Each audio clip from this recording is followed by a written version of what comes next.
Cherry Peak Stables? That's where my mom bought the gift card.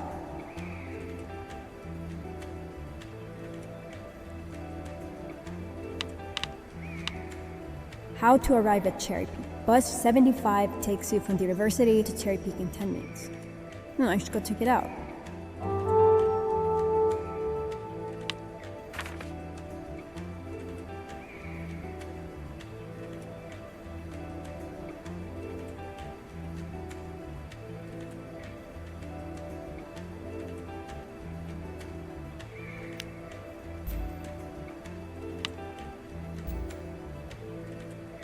Private dressage coaching. I wonder how much that cost. Maybe I should get a job before the fall. Bus lines 12, 12, and 66, 75. So this table is along the same bus route as the uni. Planbel Dressage Academy. Dude, something about that name sounds so prestigious. That's a barn for the elite.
I didn't sign up to run a marathon today. Let's just take the bus.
Hi there. Is everything alright with the stirrups? Do you need any help? And did you check the guards too? It should be on the third holds on both sides, no looser than that. Okay, then it sounds fine. I reckon you have some previous experience, but how much would you say exactly? Like in years, or have you acquired any riding badges, for instance? Alright, so 4.5 years in a riding school in Wyoming. Haven't done any badges yet, no badges. So you're from the States, huh? Half and half? Your mom's from here originally? You know, it's a very international community we have here in REIN RAVINE. And was that English riding you did in Wyoming? Mostly English, alright. Hold on, I'm writing these down in my notes. Well, regardless of your previous experience, our Riding Essentials course here always starts from the very basics of riding. The reason we do this is because there's always some differences in how different schools train their horses. We want you to get used to our style, and I want to be able to assess your riding level to place you in the right group, okay?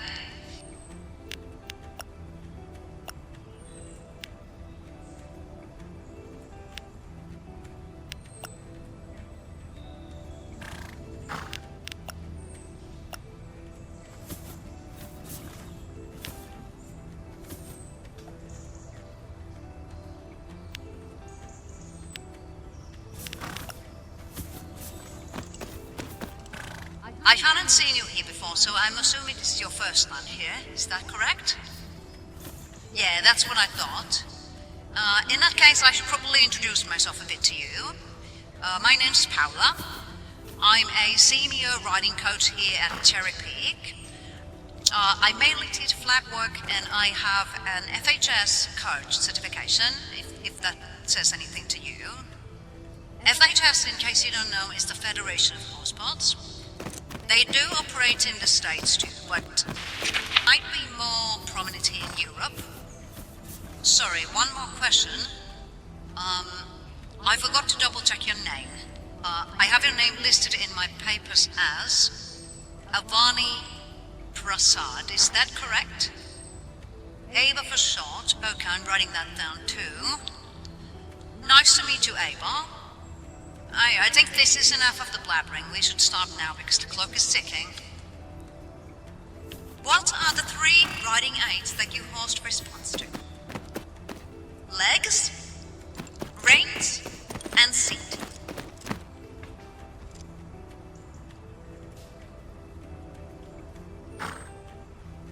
The legs' main purpose is to tell your horse to switch up a gait. And then we have the reins. The reins' main purpose is to turn your horse. Very simple. To turn right, use right rein. To turn left, to use left rein. Let's get you guys going and I'll explain further. To tell Tati to start walking, press her sides with both your legs and keep that pressure for a moment. So not a quick tap, but slightly sustained.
the saddle.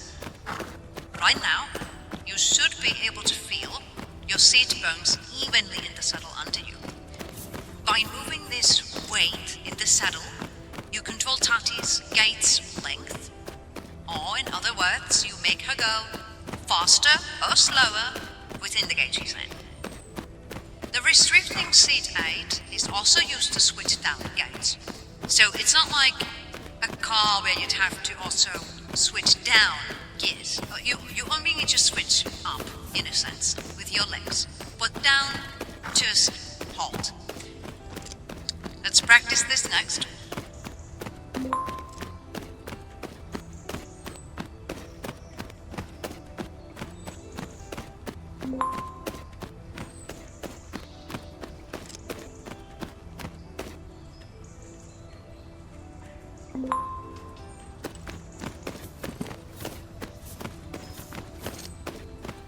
I have made a small turning exercise figure.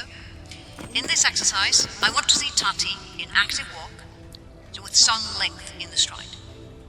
Keep her neatly between the cones.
Turning Tati, do you notice, like, can you feel how she's a bit sluggish in the turning, like slow? Well, this is because even though, yes, your reins are the primary turning aid, they're actually not the only one. To make your horse do sharper turns, you need to in fact support the turning with your legs alongside with the rein. So that your leg is a secondary turning aid. In walk, you might survive with the rein alone in most situations, but when you get to faster gaits, especially canter, you notice that the leg support becomes more and more needed.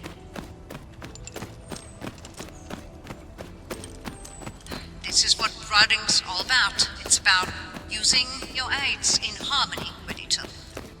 There's really very few things you can do by just using one aid at a time. Now, a very important thing about the leg turning cues is that, unlike with the rein, the leg aids need to be applied from the opposite side of wave and attack. This might sound odd, but think about it like this. Imagine I come and push on your right shoulder. Where are you going to go? Exactly. You move away from me, not towards me, because I'm pushing you away.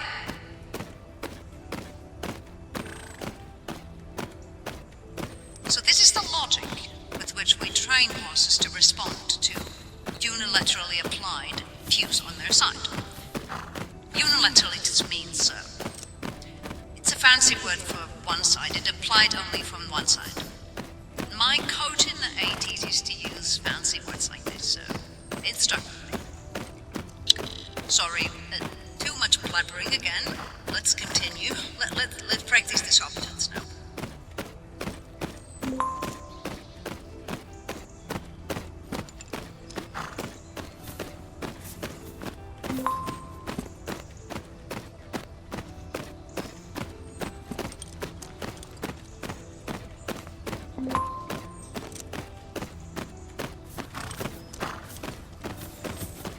Turning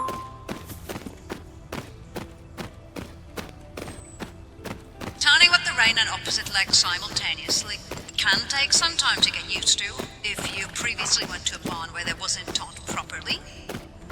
Sadly, it's not that uncommon for barns to, like less professional barns, to teach riders to be too heavy on the rein and ignore the importance of legs. Which is bad because, you know, the horse's mouth is sensitive, so that kind of riding can even hurt. It can even damage the horse's mouth. Do you know if your barn in America was certified by the FHS? Or at least some local organization? Well, just like with any physical exercise, you need to train consistently to get the bad habits out of your memory. So, I recommend you take guided lessons at least once a week. And even if it's not with us, please search for FHS certified barn, okay? Now, do me some trotting around the ringer. To ask Tati to trot, beneath your leg plates again. And when in trot, use your forward seat to ask her to be a bit more active again.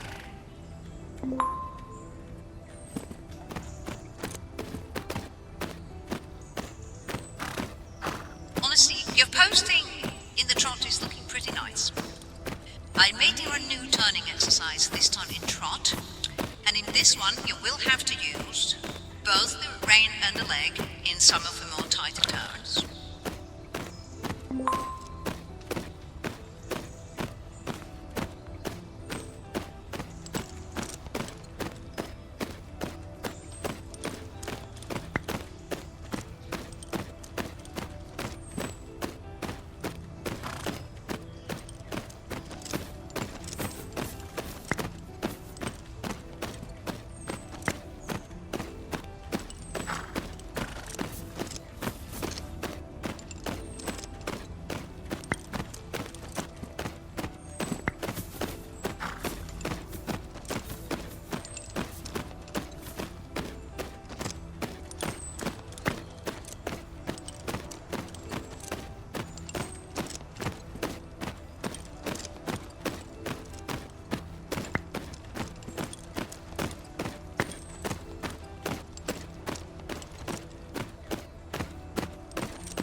Thank you for today's lesson, Ava. You did absolutely perfect today. For today's performance, I would totally give you the gold badge.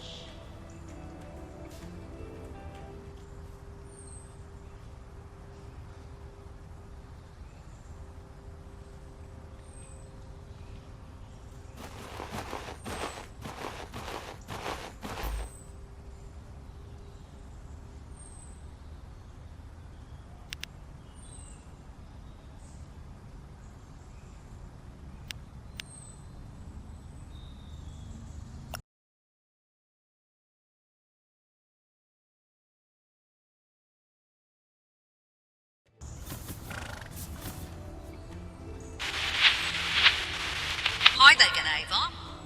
And good afternoon. Let's get you guys away so Tati can stretch her legs a bit. It's gonna be her first lesson of the day, so...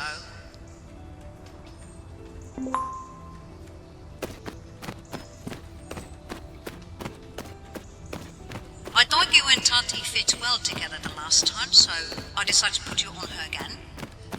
How are you feeling about that? Oh, that's so lovely to hear. Yeah, Tati is indeed an all-round perfect school horse we have. We actually got her fairly recently.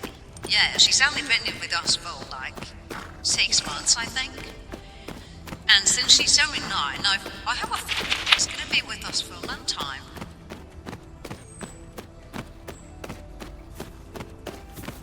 It's rare to find horses that are patient enough for the less experienced riders, but are also still capable of performing at a higher level.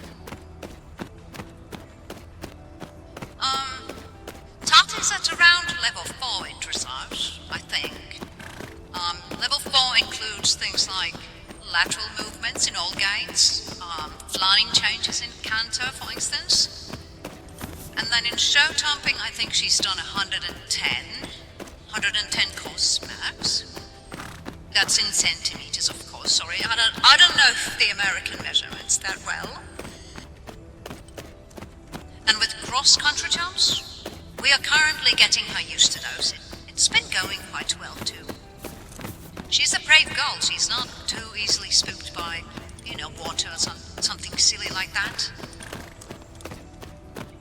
So, today, we'll be continuing riding cone paths in walk and trot, and we'll be doing some gait transitions between those two. And then if everything goes well, you can do some cantering later.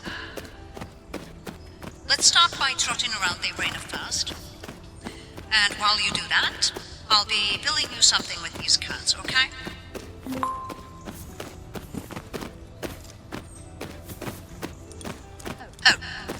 Do you still remember what we talked about turning Tati with both the reins and the legs? Let's repeat that one more time, shall we?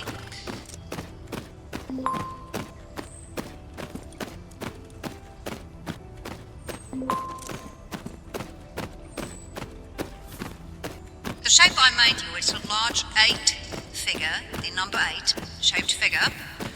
You will start by riding this path in trot once. And after you've completed it once, change direction by riding a teardrop. You know what that is?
Next we'll do the 8 figure again, but we're going to be adding some gate transitions into the mix.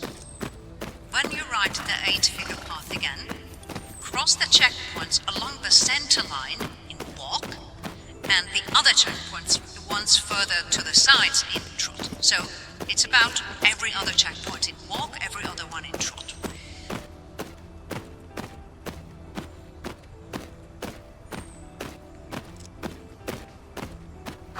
Also, you need to be in the correct gate before crossing the checkpoints.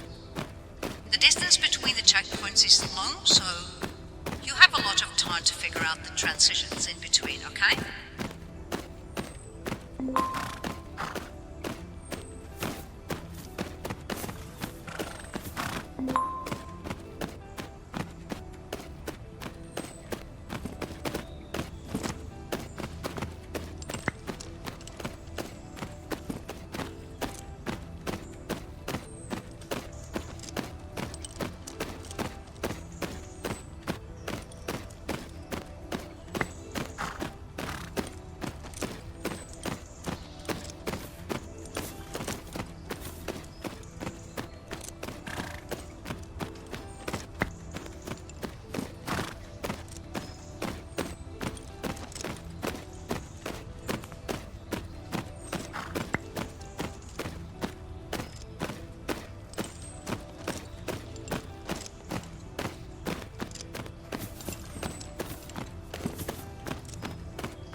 Exercise in trot before we'll do the cantering finally. This next one, it's a bit harder than the 8 figure. It's gonna train both your transitions and the tiny turns at the same time. Yes, are you ready for this? So once you're ready, follow my path and the correct gates. They are written on the slates. Be careful not to miss any checkpoints, because if you do, I'll make you do the whole damn thing from the beginning again, okay?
Ava. Before we begin, I want to briefly go through the basics of the canter gate, because it is a bit of a unique gate compared to walk and trot. So, unlike walk and trot, the canter is an asymmetrical gait, meaning that essentially when you canter, your horse is never perfectly balanced. It's always sort of bent or skewed to one direction. And we call these right leading canter and left leading canter, because the determining factor is which front leg is leading the canter, which front leg is extending further in the canter than the other one. The canter lead plays a role in a lot of things. One of the most notable is its effect on turning. Your horse always has an easier time turning to the same direction as its canter lead. So if you want to turn your horse right in the canter, in 99% of the situations, you're going to want to have right leading canter.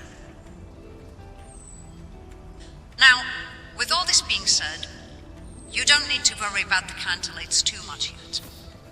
I'm mostly telling this to you for future reference. This is a topic that we are going to delve into later more, when it becomes more relevant to you. But for now, don't worry about it too much. And especially with Tati, because Tati is well trained in jumping. In the show jumping discipline, horses tend to get into this habit of changing the canter leads automatically for you, and this is something that Tati usually does. To command Tati to canter, first you need to be trotting, and then from there you switch to canter exactly the same as you would change from walk to trot, so the same leg aids. Okay, let's begin.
Okay, you can slow her down to walk now and let her breathe.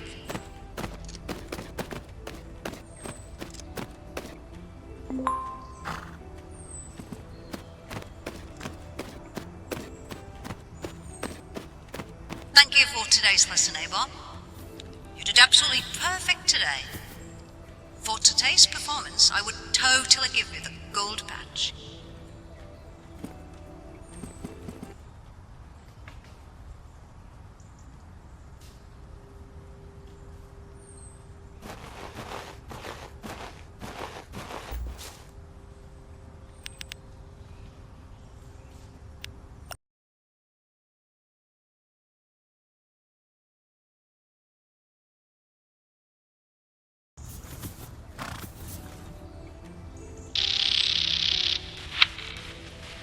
How's it going today, Abel? Take some look, please, while we talk. Let's not waste any time today. She's a tall lady, eh?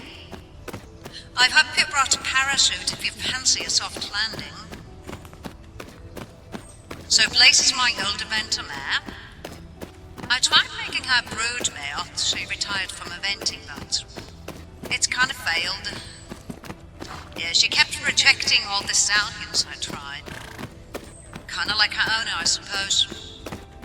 So that's how Blaze ended up here. I let her do flat work lessons, you know, 2 or 3 times a week. Not that much jumping anymore because she is approaching 20. No offense, Blaze, but you're pretty old for a horse.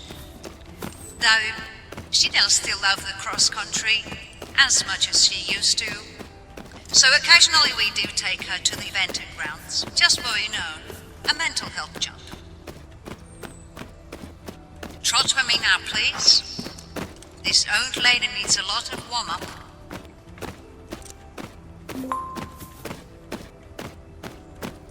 Look, Ava, I know you said you like Tati, I get it. But there's there's a few reasons why you're running place today and not Tati. It's very crucial for an aspiring rider to learn to ride different kinds of horses as soon as possible. We don't want you to get too stuck to your ways immediately. Although our horses here at Cherry Peak are trained to respond to the same riding cues, and most other bonds in REIN RAVINE use these same training methods, still no two horses are identical to ride. Some are more sensitive to certain aids, some are greener and younger, some are hot-blooded instead of calm, some are easily spooked by things. Like Blaze, for example, is more sensitive to seat aids than Tati, and goes faster due to a big stride, but her tall body also makes her slower to turn. And this is partially why I wanted you to ride her too, by the way, because she is the most perfect horse for someone that needs to practice their leg turns. Because not only is she slower to turn in general due to her big body, she's actually more sensitive to leg aches than reins. So with this lady, you really need to put those leg muscles into work, Ava. Warm-up isn't done yet. Count for a few rounds now to both directions.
Alright, slow down to walk now.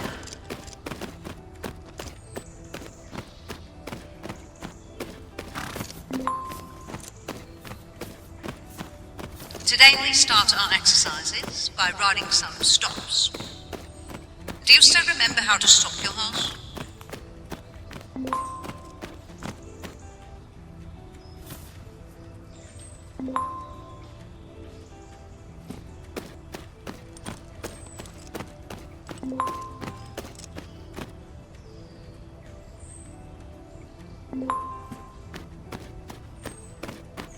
I have made your path you need to follow carefully and walk.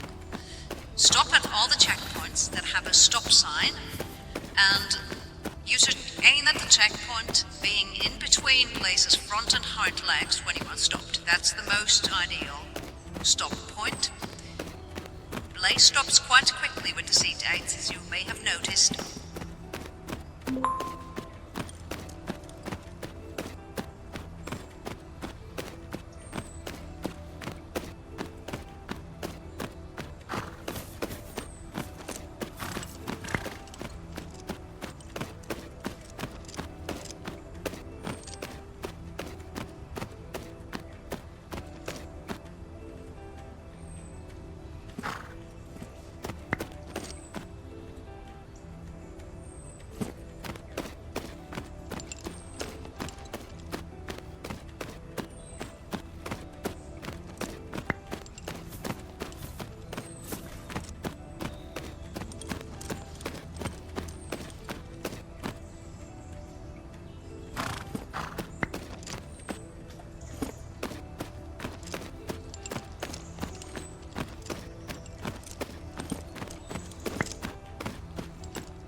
that.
This might be a bit of a challenge, but we'll do the same exercise again, but this time in trot. This will be the easiest for you if you aim at a shorter trot. Normally Blaze's trot ranges from about 1.5 meters to 3.5 meters. This is excluding dressage moves like Piaf, for instance. So, for a horse the size of Blaze, a trot on the more collected side would be between 1.5 meters to maybe 2.5 meters at max. Let's begin.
Lastly today, we are going to do some transitions between trot and canter.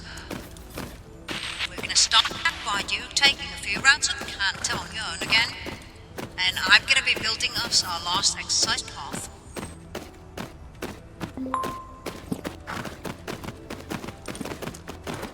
The path I'm making you this time is called a shallow serpentine.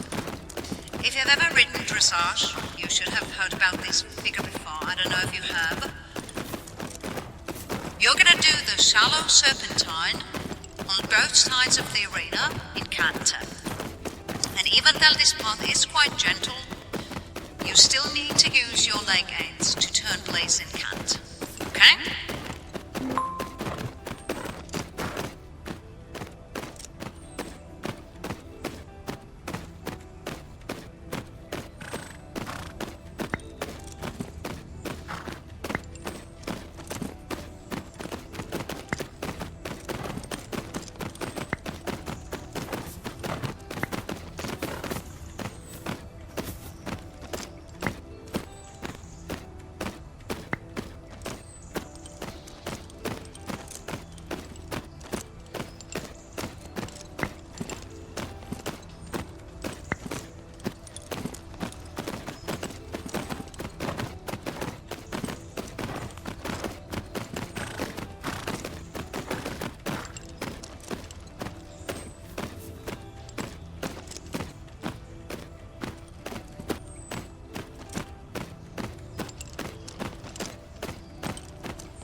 now the same to the other direction.